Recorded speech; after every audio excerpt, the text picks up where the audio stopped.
Dear students, a very warm welcome to all of you in my today's lecture of Managerial Economics. In today's lecture, we will discuss upon the topic pricing methods or pricing strategies. आज के lecture में हम discuss करेंगे कि अगर कोई भी particular firm अपने प्रोडक्ट के रिगार्डिंग प्राइसिंग को डिसाइड करना चाहती है तो कौन कौन से मेथड्स या स्ट्रेटजीज़ को फोकस किया जा सकता है। इसके रिगार्डिंग प्राइसिंग के डिफरेंट मेथड्स को सजेस्ट किया गया है और इन्हें हम प्रॉपर कुछ ब्रॉड कैटेगरीज में ग्रुप्ड भी कर सकते हैं। एक्चुअल में जब कोई भी प्रोडक्ट मार्केट में इंट्रोड्यूस किया जाता है by the companies, then he has to decide a proper price of that particular product. Why it is so? Because the success of any of the product totally depends upon the pricing strategies adopted by the organisation. इसी वजह से बहुत careful वे में organisation को अपने product के price को decide करना चाहिए, क्योंकि प्राइसिंग के बेसिस पर कोई भी पर्टिकुलर ऑर्गेनाइजेशन का प्रोडक्ट मार्केट में या तो सक्सेस को गेन करेगा या फिर वो फेलियर को गेन कर जाएगा। That's why to select a best strategy is highly required from the side of any of the organisation. अब हम बात करते हैं उन पर्टिकुलर ब्रॉड कैटेगरीज की जिनके बेसिस पर हम डिफरेंट टाइप के प्राइसिंग मेथड्स को प्रॉपर्ली डिस्कस कर सकते हैं।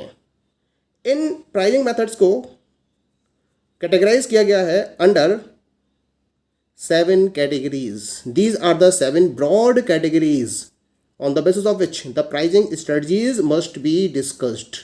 The first one is the cost based methods. Second one is the competition based methods. Third one is the demand based methods. Fourth one is the strategy based method. Fifth one is the price level policy. Next one is the, जो कि next movement में आपको मैं show करूंगा, flexibility based methods, and the last one is the geographical condition based methods. ठीक है, अब हम बात करते हैं कि इनके अंडर में हमें कौन कौन सी प्राइसिंग पॉलिसीज को डिस्कस करना है। तो जब हम बात करते हैं कॉस्ट बेस्ड मेथड्स की, तो कॉस्ट बेस्ड मेथड्स में हमें यहाँ पर 4 मेन प्राइसिंग स्ट्रेटजीज या प्राइसिंग मेथड्स को डिस्कस करना है। The first one is full cost और कॉस्ट प्लस प्राइसिंग कहलाती है। Second one incremental cost pricing. Third one is the marginal cost pricing. Fourth one is the target pricing. ऐसे ही competition based methods में हमें 2 particular pricing methods strategies को discuss करना है। The first one is the going rate pricing, second one is the sealed bid pricing. In the same way demand based methods में हमें 3 pricing methods को discuss करना है। Dual pricing, price lining and discrimination, and third one is the cyclical pricing. ऐसे ही strategy based methods में हमें यहाँ 2 पर्टिकुलर मेथड्स को डिस्कस करना है, price penetration and second one is the price skimming. बहुत ही पॉपुलर प्राइसिंग मेथड्स हैं ये, जिनके बारे में हम आगे डिस्कस करेंगे। प्राइस लेवल पॉलिसी में आपको 3 टाइप्स डिस्कस करने हैं इसके, meeting competition price policy, below competitors price policy and above competitors price policy. That is clear. ऐसे ही हम बात करेंगे about the flexibility based methods. Flexibility based methods में यहाँ हमें इसके रिगार्डिंग 2 प्रॉपर मेथड्स को डिस्कस करना है। The very first one is the one price policy and second method is the flexible price policy. Clear. ऐसे ही जब हम बात करेंगे ज्योग्राफिकल कंडीशन बेस्ड मेथड्स की, this is the 7th broad category of pricing strategy, that is geographical condition based methods. और इनमें हमें 4 different type के मेथड्स को डिस्कस करना है। The first one is the uniform delivery price policy. Second one, zonal delivery price policy. Third one, basing point price policy. And fourth one is the freight absorption price policy. तो इस तरीके से इन particular 7 broad categories के basis पर हम pricing के different methods या strategies को डिस्कस करेंगे। So let us go with a detailed discussion of these particular methods one by one. Let us discuss these methods. The first category is cost-based methods, and in this cost-based method, the first type is the full cost or cost plus pricing. Under this method, some fair percentage markup or absolute quantum is added to the average total cost as profit in arriving at the price.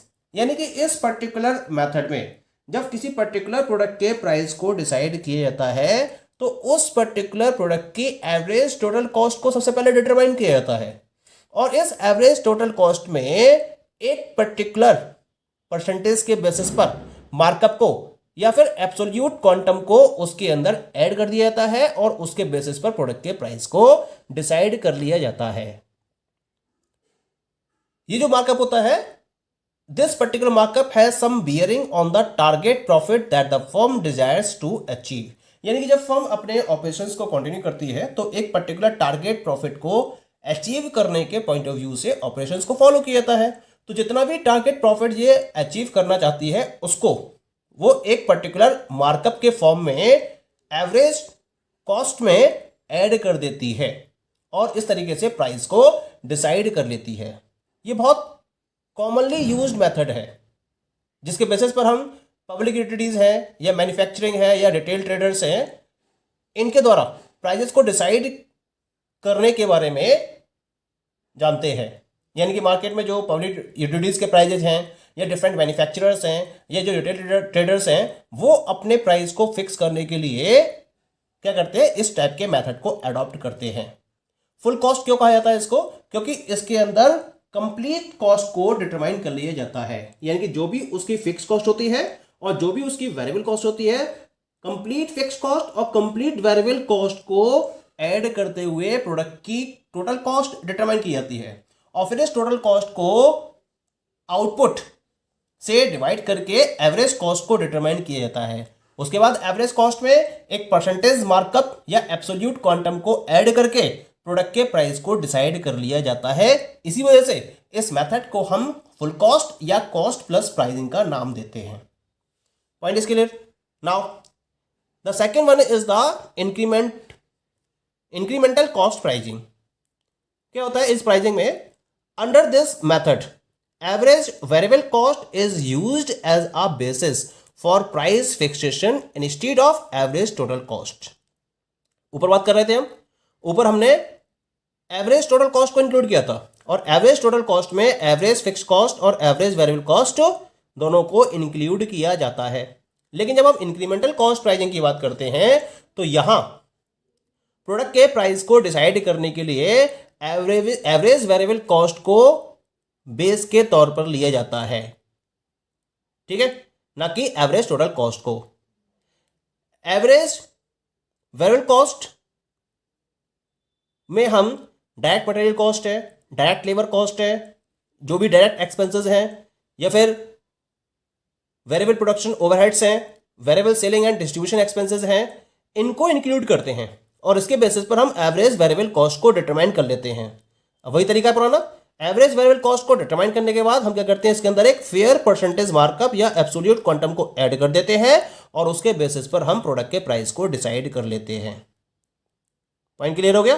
तो दोनों में difference क्या है full cost में और incremental में? Full cost में हम कंप्लीट कॉस्ट को कंसीडर करते हैं जिसमें एवरेज फिक्स कॉस्ट और एवरेज वेरिएबल कॉस्ट दोनों इंक्लूड की जाती हैं। लेकिन इंक्रीमेंटल कॉस्ट प्राइसिंग में हम केवल और केवल एवरेज वेरिएबल कॉस्ट को एज अ बेस यूज करते हैं प्राइस फिक्स करने के पॉइंट ऑफ व्यू से, ठीक है। The third one is the marginal cost pricing. क्या होता है मार्जिनल कॉस्ट प्राइसिंग में? Under this method prices are determined on the basis of marginal cost. इसी वजह से इसको हम मार्जिनल कॉस्ट प्राइसिंग का नाम देते हैं क्योंकि प्राइजेस को मार्जिनल कॉस्ट के बेसिस पर डिटरमाइन किया जाता है। मार्जिनल कॉस्ट का मतलब क्या होगा?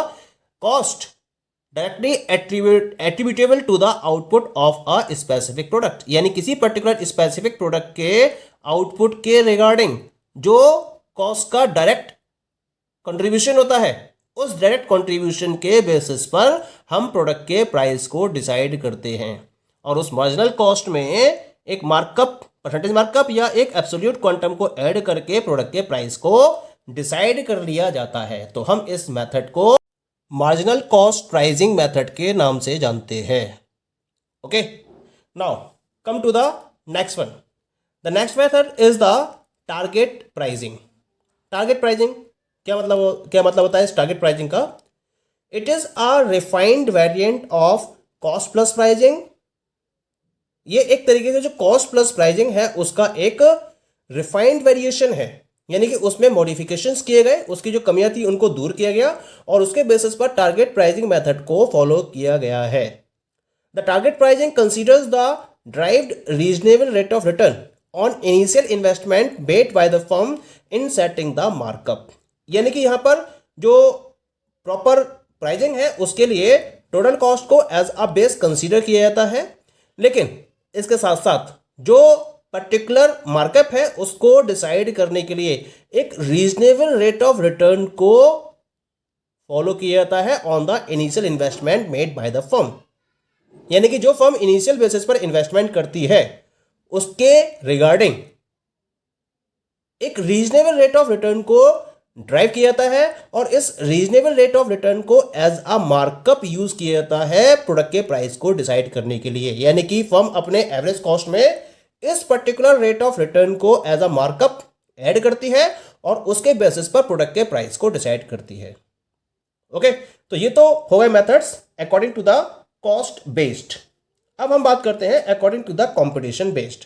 कंपटीशन बेस्ड मेथड में the very first one is the going rate pricing. क्या होता है going rate pricing? Going rate pricing का मतलब होता है कि इस टाइप के मेथड में the firm adjust its own policy to the general pricing structure in the industry. यानी कि यहां जब कोई पर्टिकुलर फर्म अपने प्रोडक्ट को लॉन्च करती है तो उसके प्रोडक्ट के प्राइस को वो उस लेवल पर डिसाइड करती है जो इंडस्ट्री में चल रहे होते हैं। यानी कि इंडस्ट्री के अंदर जिस पर्टिकुलर प्राइसिंग स्ट्रक्चर को फॉलो करते हुए बाकी सारी फर्म्स अपने प्रोडक्ट को सेल कर रही होती हैं, उसी प्राइसिंग स्ट्रक्चर को फॉलो करते हुए ये फर्म अपने प्रोडक्ट के प्राइस को डिसाइड करती है। इसी वजह से इसको हम गोइंग रेट प्राइसिंग का नाम देते हैं। क्योंकि प्रोडक्ट क्या होता है? The product is very new, तो जो इसका प्राइस है उसको हमें क्या करना पड़ता है?